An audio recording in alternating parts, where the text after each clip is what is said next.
everybody, it's Mr. Wilson. For this, one of our very first video tutorials, we're going to cover a lot of information. First of all, we're going to cover how to properly watch and learn from Mr. Wilson's video tutorials. Secondly, we're going to learn how to sign up for our WeVideo account, how to navigate and learn about the WeVideo interface, how to edit our video clips into the WeVideo timeline, how to create a green screen or chroma key color effect, how to create titles and transitions for our video, how to add music to our video and control the volume, how to add voiceovers to our video, and finally how to export and submit our video project.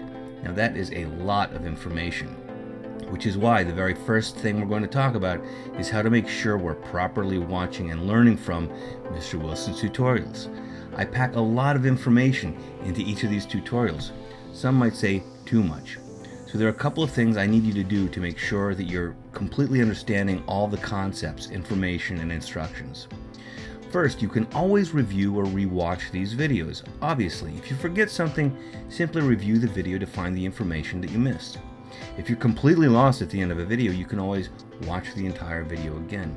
However, you're not going to need to do that as long as you follow my second piece of advice, which is take notes during these tutorials.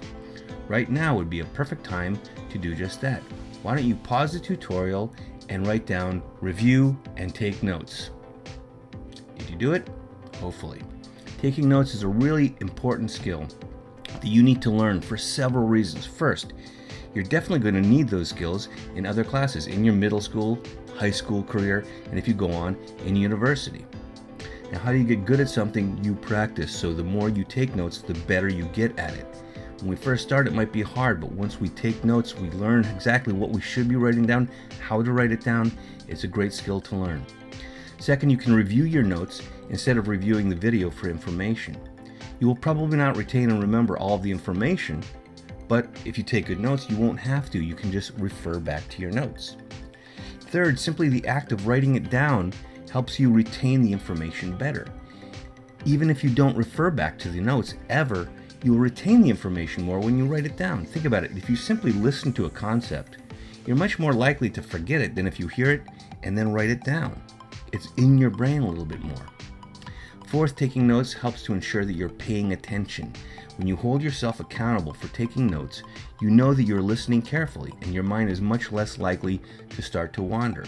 And if it does, you're much more likely to catch your mind from wandering and then stop the video, rewind a little bit, and then watch it and write down the information that you missed. Lastly, if you take good notes, you will not need to watch it a second time, and it's much less likely you will need to rewatch the video. So while it takes more time to take notes when you're watching it than to watch it once without taking notes, it takes less time than having to rewatch and review over and over because you missed information. Especially because many of the tutorials I have will have quizzes that are attached to it. Instead of having to re-watch the video finding the answers to the quizzes, if you take good notes, you're not going to have to do that. You can just take the quiz and refer to your notes. There's the answer right there. So taking notes is actually a time saver. A lot of students think that it takes more time. Nope, it's actually saving you time if you want to actually learn and retain the information. So for all of my videos, please remember to take notes, and if you need to, review and rewatch for missed information. Now with that out of the way, here we go, to WeVideo.com. Once you go there, you will see something that looks quite a bit like this, and you will click Sign Up. Then you will select Sign Up with Google, and then you will select your MCP account. Now for these things, it doesn't really matter, but what we can say is Education, or we can say here's Student, and we'll select School Projects, and then start creating. Once we get to this screen, the next thing we're going to do is click on Apply Code. Then you're going to add our class code, MO1EGXW5. Then we click Verify, and we're going to join the Tacoma Park Middle School. We only have to do this once. Click Apply, and now we have upgraded to a premium account. We're not going to worry about these templates. We're going to create new video, and this will bring us to the WeVideo interface. Let's review that now. The upper right hand corner is called the preview screen. This is where you will see your video playing as you edit. The upper left hand corner is your media window. This is where you will find all the video, picture, and audio files as well as titles and transitions. And the area below these windows here is called the timeline, and this is where we will build our video. This is the basic setup of preview window, media window, and timeline that you will find in most video editing tools you'll ever use. Once we learn the basics of editing on one platform like WeVideo, it will help us learn other editing tools like Final Cut Pro, which we will be learning later in the semester. There are many differences between these two editing tools, but the basics are the same. Final Cut, however, is much more powerful, but WeVideo has the advantage of being cloud-based, meaning we can edit anywhere on any computer, including Chromebooks. Final Cut projects can only be edited on Macs that we have here in class. Back to WeVideo. Since we have not imported any video, which we'll learn how to do later, we do not have any media in the My Media tab, but that's okay because for our first video, we will use stock footage. After this project, most of the media we will use will be footage that we shoot ourselves, but for now we don't need any of our own media. If we look to the left side here, we will see that there are 7 items which we'll look at individually, but first let's check out videos and we'll cover the others later. Here is where we will find what is called stock footage of just about anything you can think of. You can see they're divided into subjects, animal, business, nature, etc. But there's an overwhelming amount of stock media here. First of all, if we click See All on animals, we can scroll to the bottom end. It isn't the bottom. It keeps going because there are so many clips here. However, we don't have to use these individual subjects. We can search for whatever we want. Though we need to make sure we're searching all videos, because if we search for soccer and animals, we won't find anything. So we have to go out to the main area and search soccer there. We should have thought about what we want to make our video about so we can type in the image we want, and you'll almost always find something. Let's try mountains, or my favorite sport, ice hockey, or something more insanely specific like man with banana. As you can see, there is a ton of stock footage we can use here, and it is all professionally shot, so it all looks fantastic. I mean, look at how amazing this man with a banana footage looks. These are some really pretty man with banana shots. But I've decided I'm going to make a video about what else? Media. So I will search media, though I can and will also search other words for my videos such as, well, video, TV, film, editing, internet, etc.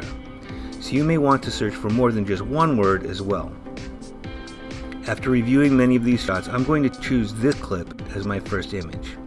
First, this number in the upper right hand corner of this shot here tells us how long the clip is. Some people might assume these numbers are hours, minutes, and seconds, but that is incorrect. You'll almost never have clips that are over an hour long. These numbers are for minutes, seconds, and frames. There are 25 frames per second in WeVideo and 30 in Final Cut. Numbers we should know.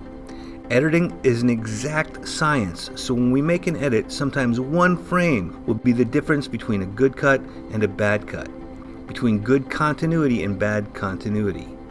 Now, continuity is a word we will learn about later, but it is basically how our production flows together. So we can see that this clip is 20 seconds long. I think I want to start my video with this clip, so I will drag it down and drop the entire clip into my timeline like so. I can then simply hit the spacebar to play, and when I do, this blue line here, which is called the playhead, will move across the video. These numbers here represent where the playhead is, again in minutes, seconds, and frames. So right now, we are at 8 seconds and 10 frames into the clip. When I click and hold on the clip, it is outlined in green, and that means I can move the clip forward or backward in the timeline. When I do, the playhead will move to the front of the clip.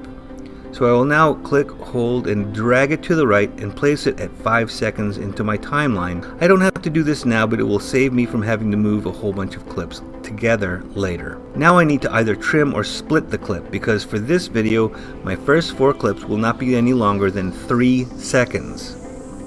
When I place my cursor at either end of my clip, my cursor will become this arrow icon, which means I can then click, hold, and drag to either right or left to trim off or on some footage. These numbers here let me know how long my clip is, again in minutes, seconds, and frames. Once I trim it way down, It might be hard for me to see all these numbers, so I will zoom in on my timeline using the zoom in slider on the bottom right of the preview window. This is important. I will almost always be zooming in when I'm editing. If I get it to here, it will be 3 seconds and 2 frames long. Is this longer than 3 seconds? Yes. Another way to edit clips is by splitting or cutting them at the playhead, which I can do by clicking on the scissors icon, or even simpler, hitting the S key. Once split, you can click on the portion of the clip you want to get rid of and hit the delete key. You will probably be using both trimming and splitting or cutting as you edit. I will next decide on 3 more clips to add, all between 1 and 3 seconds. I will be thinking about my message and how my images will complement my message. Now that I've added 4 clips and made sure that none of them are longer than 3 seconds, I'm going to go back to the stock media and search for green screen shots. Tons of clips have this green part of the screen, which will allow us to do the green screen or chroma key effect.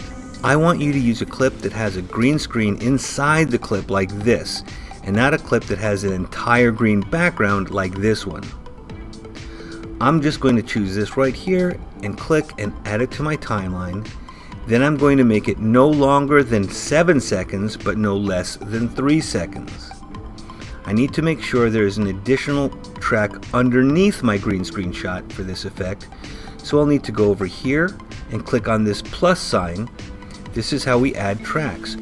So I'm going to click on the plus sign here, and then I'm going to make sure the video and text is selected and add track. Whatever clip is on top is what we're going to be seeing, so for this effect we want the green screen clip on top. When we add the color key effect, the green will become transparent and we will see any clip underneath through the green. So now I'm going to go back to my media clips, choose one I think will serve my message and mood, click and drag it down underneath the green screen shot. I'm going to want to trim it down so it's the exact same length as this green screen clip. So again, I'm going to click here, just snap into the right place right there. Now if I play it here, we're just going to see the green screen clip, but this is how we add the color key effect. First, we select the clip we want to edit. It will be outlined in purple. Then we click on edit, and the media window will be replaced by all the different ways we can edit our clips. This is very important to know, how to edit our clips in many different ways. For this, we're going to use the color key. We click on this eyedropper, move it over to select our green, and click, and boom, it becomes transparent and we can see the clip underneath. Then we'll click Save Changes. Next, you'll almost definitely need to transform the clip underneath, so we click on the clip underneath the green screen clip, and again I'm going to go to Edit. And then for this clip I'm going to select Transform because I want to change the size and location of it so it fits better in that green screen. Now if I'm going to make it smaller, that's good, but we can see this black at the top. That's ugly, so I'm going to move it up. But now I can see I need to make it a little bigger, so I'm going to make it a bit bigger, and that looks good there, no black at the top or bottom. Now I'm going to click Save Changes, and now we're going to take a look and watch it. And that's pretty nice. Now, after my green screen clip, I'm going to add 2 more clips, no longer than 3, but no less than 1 second. And now, you should have 7 clips in timeline. 1, 2, 3, 4, 5, this being the green screen clip, which will be longer than your other clips. 6, 7. So we should have 7 clips on our timeline, and we're done with our video editing. Next, we will add a transition. We will notice that when we select a clip, we will get these handles at the beginning and end which say Add Transition. I personally do not like this, but we can simply click on the first handle and the transition will be a fade by default. Still, I'll show you the transitions here. You can see that we have all sorts of cool transitions that will preview if we click on them, and you might think, wow, these are all such cool types of transitions. I want to use them. However, we're not going to use any of these cool ones, and we'll almost never use any of them. The reason we do not is because we usually do not want to draw attention to our editing. We want our editing to be mostly invisible. And if that doesn't make sense now, that's okay. We'll revisit this concept later. Instead, for now, we're going to use the boring old crossfade, which will also give us a fade in or out. We will also fade out at the end, so I'll drag this last clip here. These are the only transitions you're going to be using for this video. Now we're going to add a title to the beginning and the end of the video, something you're always going to have in your videos for my class. Another rule for Mr. Wilson's videos, a beginning and ending title. All of our videos will have that for my class. For this, we're going to click the Text tab. Again, you can click on the titles to preview what they look like. Use one from titles or multi-line here. Do not use captions, which are actually called lower thirds. There are specific reasons for using lower thirds, and we will otherwise not use them. I'm going to choose Bada Boom. You can choose whatever you want. I simply click and drag it to my timeline at the beginning. If you need to make room, you can select multiple clips by holding down the Shift key and selecting and moving them like this. I do not want to show over the top of a video like this. Now that's fine if you do have a title over your video, but for this project, I'm going to want you to have your title over a black screen. Now that you've done this, you're going to select the title and click again on Edit. With titles, you're going to notice that instead of 6 tabs up on top, you only have 2. You can transform them like other video clips, and the other tab is labeled Text. This is where you will change the title to what you would like it to be. I'm going to choose Media and the Mind. As it is a title, all the words should be capitalized. Click Save Changes and then see if it looks good. Now we're going to do the same thing to the end of the video. Click, drag it down to the next track and drop it. Click Editor and type out what you want for the end of your title. You will not include your name or write thanks for watching on these titles. Instead, choose a simple title that reinforces what your video is about, but isn't just a repetition of your title. Now that you have all of your video edited, you should go back and watch it to make sure it flows the way you want it to. But now you're ready to add audio. You're going to go to Audio. It's divided into categories. One of the things you don't want to do is choose one of these 3 at the very beginning, because I hear a lot of this all the time, especially Epic New World short version. Please do not use that. I've heard it so many times that I might jump off a roof if I hear it again. Please don't do that.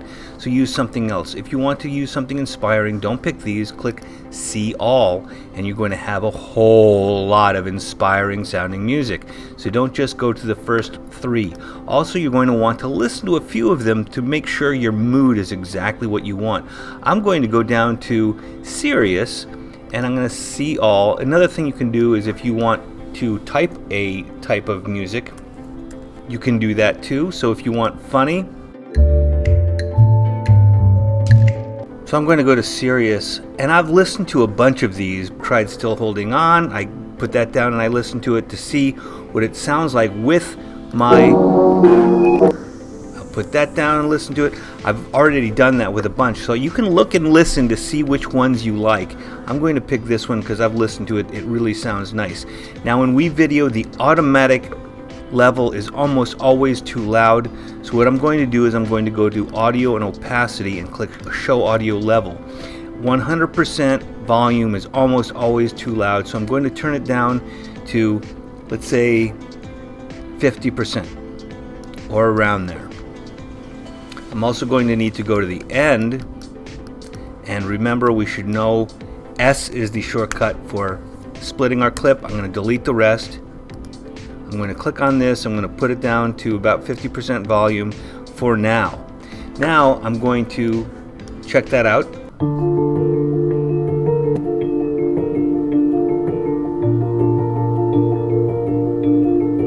And if you put different types of music in there, you'll see that it really makes a difference for how your video looks. But I'm happy with this, and I'm going to make sure that at the end I turn it down. If I just click on this volume level, I'll get one of these dots, and then I'll just turn it down like this. So at the end it will go from 50% to 0, so it'll fade down. You always need to make sure your music is cut off and fades down. Perfect. Okay, so now music is in. Now I just need to add my voiceover. But the voiceover is a little bit more complicated because we need to make sure we're doing some specific things when we're doing our voiceover. We need to script what we want to say. We're going to write it out. no matter how short. You have to have a minimum of 4 words here. Don't make it up as you go. You do not want you to have or stumbles. Second, you will rehearse it. Again, no matter how short. Even if it's only a few words, say them over a few times so you know exactly how you want it said. Then you will record in a quiet place. Do not record next to people having a conversation or next to a room where you can hear the activity. Find a place that is quiet. If you record in class, we'll call for quiet on the set, but only when you're ready to press record and record. Speak loudly and clearly. And then you will edit your voiceover if you need to. You can edit your voiceovers just like video. Therefore, if you make a mistake, you do not have to stop and start all over again. If you've recorded several lines already and make a mistake, pause and begin the sentence you made a mistake on again, and then you can edit out the mistake. Make sure you do not include any sounds or rustling, especially at the beginning or end, that you do not want. You will edit those off. So now I will record my voiceover, and I will actually make a mistake on purpose so I can show you how to edit that out of your voiceover. Now, of course, I have scripted my voiceover out, so here it is. I've written it out. I've already practiced it. Now I'm going to go to My Media and Narrate. Once I click that, it will give me a countdown and I will begin my voiceover. I'm also using an external microphone. If you have the option to use an external microphone, it's always a good idea because it will give you cleaner audio. But if you don't have an external microphone, you will use the internal microphone in your Chromebook or whatever other computer you're using. Now we get to this window and I will press record. Media. It surrounds us. It is everywhere. We all consume media every day, sometimes obsessively. Something that is such a large part of our lives must influence us and our society in huge ways. But how? How can we become better consumers of media? One fun and easy way is to become a media maker and create media of your own. Take control of your media. Now I will stop. I can preview, but instead I will just click save. And down here in my voiceover track, which will be created automatically, I will drag it to the beginning. Of course, I made a mistake, so I will need to edit a bit. Media. So, believe it or not,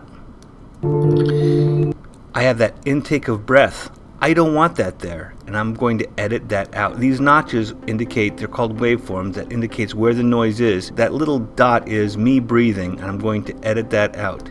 I'm also going to drag it to the right a little bit because I don't want it to start right away.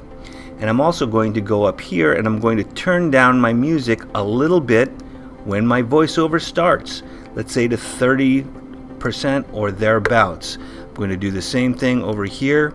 Turn it down to 30 and then it'll go back up to 50 for a little bit and then it will fade down to 0. I'll see how this sounds and looks. Media. It surrounds us. It is everywhere. We all consume media every day, sometimes obsessively. Something that is such a large part of our lives must influence us and our society in huge ways. But how? How can we become better consumers of media? There is my mistake. So I'm going to go here, and here is my voiceover. Click on it so it's purple, and I'm going to hit S, because right there is where my mistake is. Again, I can play it. So that's one frop fruit right there. So I'm going to put it right before that one frop fruit and hit S. Now I'm going to put it right at the end, right before I start to talk again, because I have a pause, so it makes it really easy to edit. Hit S again to split, and this is my mistake. Now I just hit delete. I can click on this, drag it over, and now that mistake is gone. Of media. One fun and easy way is to become a media maker and create media of your own. Take control of your media. Now I will stop. Okay, obviously I don't want now I can stop, so I will edit that out as well. If you have any clicks or rustles at the beginning or end, take them out. Okay, now I think that looks pretty good. I've got my voiceover in there, I've got my music, it's not too loud, and then it turns down for my voiceover. As a matter of fact, I'm going to turn it down a little earlier for my voiceover. Okay, now that I think I'm done, I'm good, I've watched it a few times, I want to make sure also that there's no little teeny piece of black, which is easy to get in there, and I'll show you what that might look like. Become a media maker and create media. Whoops, that little teeny thing of black is sometimes very common for some students, and sometimes it's even smaller, which is very hard to notice. So even if it's this small, media maker and create media. Did you notice that? Media maker and create. I will always notice it. If you can't see it because you're not zoomed in, if you're zoomed out like this, you're not going to notice that little gap. So you're going to want to zoom in on your timeline when you're editing. You're always going to want to zoom in to have better control. Now I can see this gap there. That's where that little flash of black is. I'm going to move that over, move this over. Now that should look good. I'm done. I'm going to click finish. I'm never going to have my video called My Video or My Video 1, My Video 2. I'm always going to put my name, and then I'm going to put what the video is called. So this is going to be the first WeVideo assignment. Then I'm going to click set. I'm always going to pick HD. I always want the best version. And then I'm always going to click Google Drive, because that's where I want to have my video so I can turn it into Canvas from my Google Drive. Now I click export. And the first time you do it, it's going to ask you to connect to your Google Drive. Once you do that, the first time it's already connected and you'll never have to do that part again. Now it's exporting. It doesn't export automatically. It takes a while. So after, let's say 10 minutes or so, you can go into your Google Drive and you should see your video. That's it. Good luck.